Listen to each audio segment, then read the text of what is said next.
every time I'm about to perform on stage, walang hinahanap ko yung kaba. May mali if hindi ako kinakabahan. So kahit if that arrives 3 minutes before, an hour before, days before, there's something wrong if hindi ako kinabahan. Because I have to find that lakas ng loob. Because if hindi ka kinakabahan, does it really matter? Kaya, yan. So kanina kinabahan ka pa ba? Oh, syempre. Alam na ng team ko, dumating na ba? Dumating na. Yung kaba, dumating na ba yung kaba? O, ganun pala yun. Okay. Thank you. And now let's go to our next question. I'll be asking her question. Kate Adahar from Random Republica. Her question is, this song was featured during your stay in PBB. Yes. How special was that, and how was your experience? Too special, grabe. I mean, entering Kuya's house is an experience of its own. As in, Kuya, ibalik mo na ako ngayon, papasok talaga ako. Kasi, that was the first time in years that everything just went silent. Wala kang outside gulo, wala kang outside pressure, you just focused at the people, the beautiful people that are in front of you. And that whole group, when I was there, hindi na sila kompleto when I came in, but they are so genuine. I mean, it's a funny thing that you asked me, kasi I think the first time na nairita ako sa kanta ko was inside Kuya's house.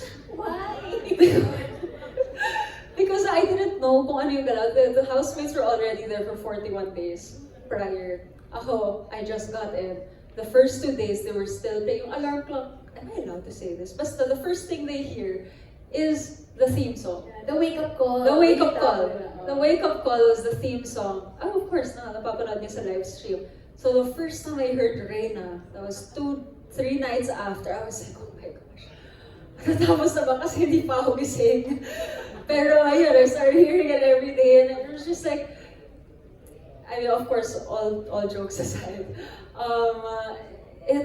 I knew that Reina would come out. I thought it was just my entrance song. Like when they were introducing me as a house guest, I thought hanggang dun lang.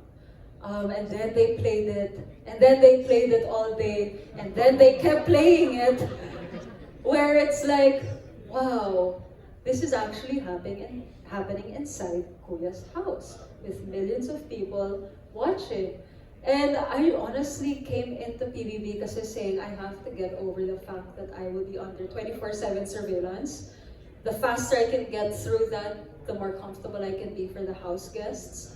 And I'm not there for myself again, I'm there for the house guests, for the housemates, to help them get to the end, essentially. Kaya, the biggest battle was for me na, okay, may camera sa ganito, may camera sa ganyan, deadmahin mo lang yan.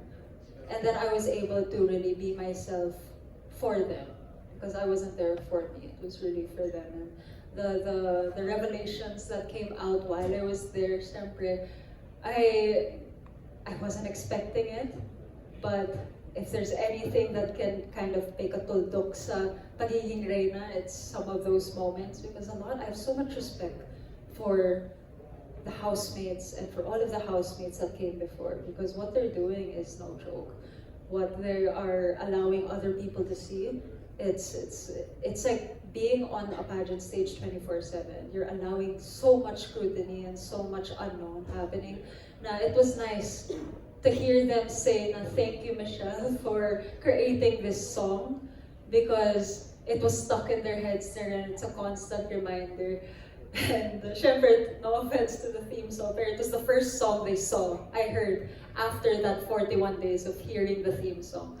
Kaya nakakataba ng puso, at syempre doon pa nabuo ang Destiny's Child. Yes, I was about to ask about Destiny's Child! And I'm so glad Ate Clam was blonde also and had so many extensions. Kuya, pakilabas naman po ang clips na suot ng lahat, ang blonde hair. Meron ba? Meron. Nakita niyo ba kayo ni Clang? Hindi pa, busy pa siya. Pero magkikita kami soon. Yes. Super soon, as in naka-set and calendar na. Aabangan natin yan. Sana mag-TikTok kayo ng Destiny's Child. Hindi lang isa, TikToks. Yes! May group na nga kami. GC? May GC kami. Ay, ang dami may GC. May GC kami, syempre. Gusto niyo magpasali, di ba? Dumaan muna kayo sa bahay ni Kuya. Totoong nabuo ang bond sa loob ng bahay ni Kuya. Well, thank you for that question, Kate at the heart of Random Republica. Now, this next question is from Kapatid Insider Carl June. Where's Carl June? Yes, there you go. Hello, good afternoon, and once, Miss Michelle, congratulations on your great song, sobrang LSS. And to be honest, yan yung kantang piniplay ko habang nagbibiyahe. Oh, thank you. I hope this question na masagot mo to. What is the message of Reyna na gusto mong itong iparating, especially sa mga LGBTQIA+ community? In one line, lahat tayo ay Reyna. I mean, Reyna in our own right, Reyna in whatever we do, Reyna in our losses and our triumphs, and Reyna especially when the whole world doubts you. Because what matters is that you believe in yourself and the right people will believe in you too. Next question. What is your concept about Reyna? Bakit yan ang napili mong title? That's a good question. Doon napapasok yung, of course, the expertise of Star Music and GMA Sparkle, and collectively, we really came together to really study the different options that we had that gives justice to the song and the material. So, it wasn't actually a long process because when it was presented, parang yun na yun eh, it's the perfect title already. It's kind of like similar to when I first saw the sketch of my final gown. Parang yun na yun. Hindi na natin ko consider lahat. This is the one.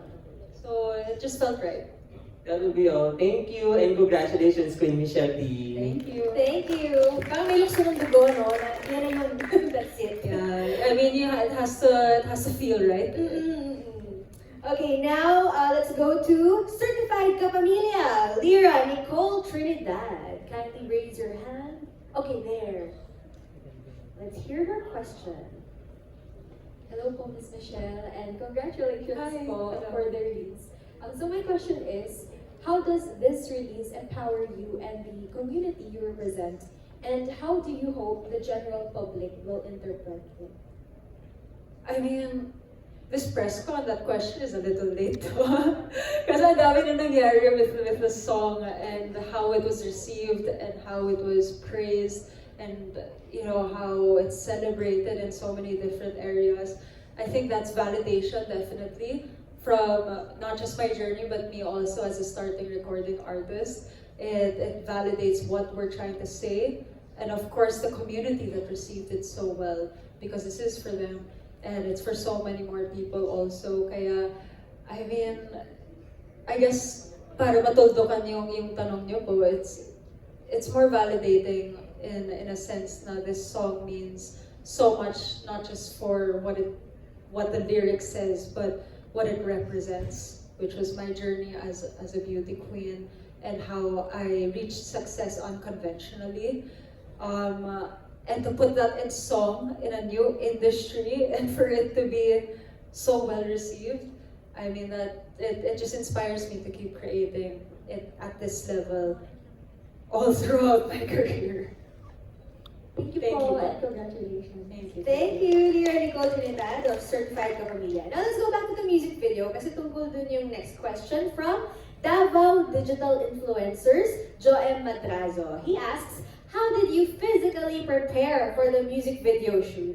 Kailangan pa ba? Physically? Grabe naman na yung physical appearance. I mean, when you have a healthy lifestyle, hindi na kailangan paghandaan yun because it's just Ay. about maintenance. But Queen things! I think it's really important to be your worst critic. I'm always my worst critic. Kaya hindi ako naapektuhan sa mga bashers kasi walang sinasabi ang bashers na hindi ko din sinasabi sa sarili ko. Alam mo yun? Nauna ka na. I mean, syempre, I'm realistic. And sometimes you have to be humble enough to listen to what they're saying. Because maraming eming bashers lang dyan na may masabi lang para lang mapikon ka. Pero there are some very constructive criticisms that you can find. And you have to be the first one to be that for yourself so you can prepare for anything. And I knew I'm not the best dancer. I could definitely perform. Like, I love being on stage. I love performing. Pero I knew hindi naman ako A-team na world dance champions. And I was preparing physically through dance and my performing arts skills months before we even did this. We didn't even have an official choreo. Gumagawa kami ng something just to get my muscles loose. Iba yung muscles na ginagamit for pasarela and for dancing in general. Syempre, I knew the gravity of this, and sometimes you just have to prepare even before people ask you to prepare, especially if it's expected from you at this point.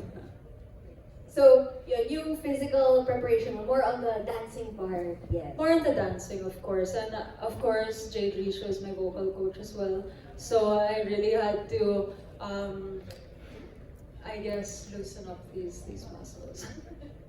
Alright, thank you very much for sharing that. Now the next question is from Mark Artie Talawe Zipagan from Pageant Mag Philippines. Hello. And ako yung magbabasa ng question. Hello. What kind of Michelle Marquez D do you want to portray on your Pride version music video? Bakla. I mean, plain and simple, it's so campy as you saw. I mean, it's just fun. But there are a lot of Easter egg hunts.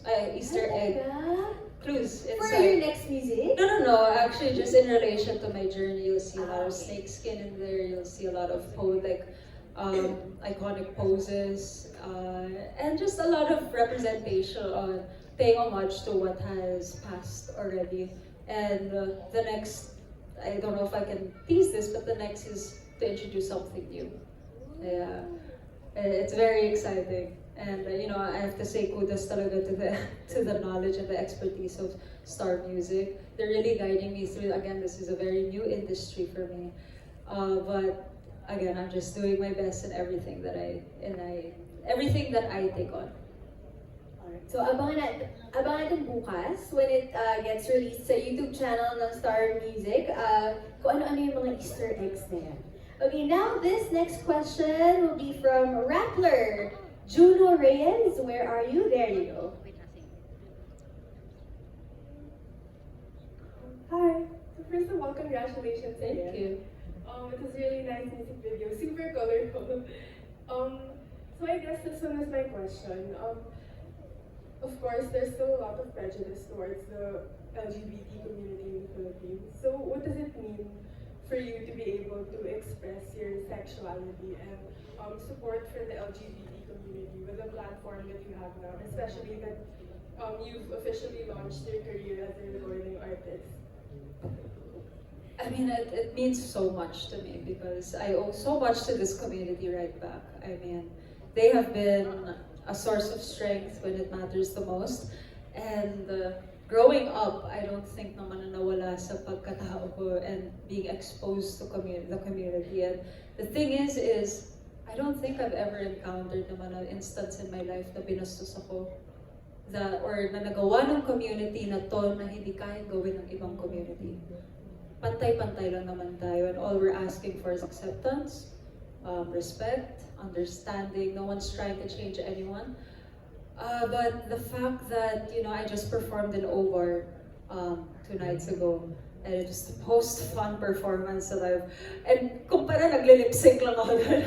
We saw your post It was so fun to lip sync for your life pala, alongside all of these amazing drag queens. And for them backstage to start saying, "You're our queen, you're our queen." And it just, that's why I do what I do, because I try to inspire everyone. That inspires me. I think that's what I forget to say all the time. Thank you for inspiring me, because I wouldn't be who I am without all of you, of course. Thank you. Thank you. That's all. Yes, thank you, Bruno. And now the next questions will be coming from Nika Sabio of Push ABS-CBN. Pero medyo nasagot mo na yung first question about the making of the music video. So her second question is, embarking your journey as an artist, both actress and singer, what is your Reina moment and why? Reina moment. Actress and singer, what's my Reina moment? Embarking on those two. I guess when the song came out, because it's bridging both me being a beauty queen and being a recording artist, and being able to tap into different personas. That's an acting skill naman also. But again, everything is just with the purest of intention. But I was very nervous launching this song because again, it's completely left field. Of course, we all know I'm musically inclined, but it's not the industry that knows me the best. So, syempre kinakabahan ako. Syempre, there's a lot at stake. That's why you work with the best to make sure that you can get the best materials and get the best collaborations to create all of this. And when we started talks with Star Music, they just knew. They just knew what we were trying to go for, and they had a vision, and we had a vision, and everything just aligned perfectly. Yeah. Get to read the song. Yes, yun talaga. But I really admire how you answered that kasi it takes a certain level of humility and self-awareness to recognize that even though you've been crowned as Miss Universe Philippines, you own that world, iba sa ibang field, iba rin sa ibang world na you have to kind of, hindi naman super start from scratch, but it's a relatively new audience also for you. Oh yes, and it's coming from the fact that even though I'm the only one on stage, in any stage, again, it's acknowledging that I wouldn't be there without the people behind me. I am just the muse on stage, training and preparing and putting on a good show, but who would I be without the people behind me? And that's just like the song. Who would I be? Where would this song be if I didn't have the people behind it also? Thank you. And now I think we're down to our last set of questions from John Bueno of kumakaw.com. He's here, but I think I'll be the one reading your questions, right? Okay, the first question is, how important is it to have a new version of your song and what do you think it represents? But I think na medyo nasagot mo na. No? Would you like to add anything? Well, I mean, not everyone needs a bride version, of course, but I think it's specific to the person's story. And the pride community, the LGBT community plays a big role in who I am. So it only felt right to pay homage to that, of course. Kasi my first video, it's still fun. It's very fashion, but I really wanted to give back in whatever way I can to the community that I love. Speaking of fashion, parang lahat tayo all together biglang nagsabi kanina na, Barbie! Di ba? We saw you in that get-up. Lahat talaga. As in, di ba nakikinig ko rin sa audience na, ay, Barbie! Sobrang Barbie siya. I mean, we shot this months ago. And nakakaano talaga, as in, I loved the whole concept. We worked collectively on the concept. We worked with, of course, the best. Rocket Sets was the one that created the material.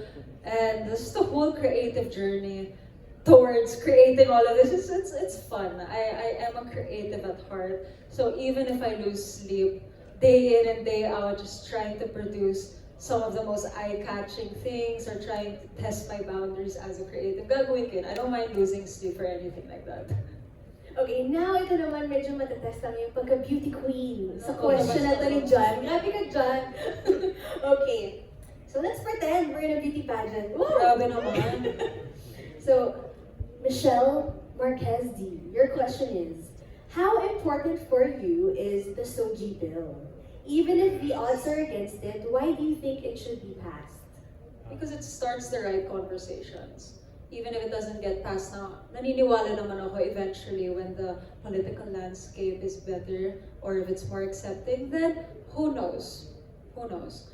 But it's important because it voices out what we need. What is important for us is it acknowledges every single person that doesn't feel heard and what they feel like they deserve as well. And I don't think there's anything wrong with acknowledging every sector. I don't think there's anything wrong with starting that conversation and to ask yourself, why can't we or why shouldn't we?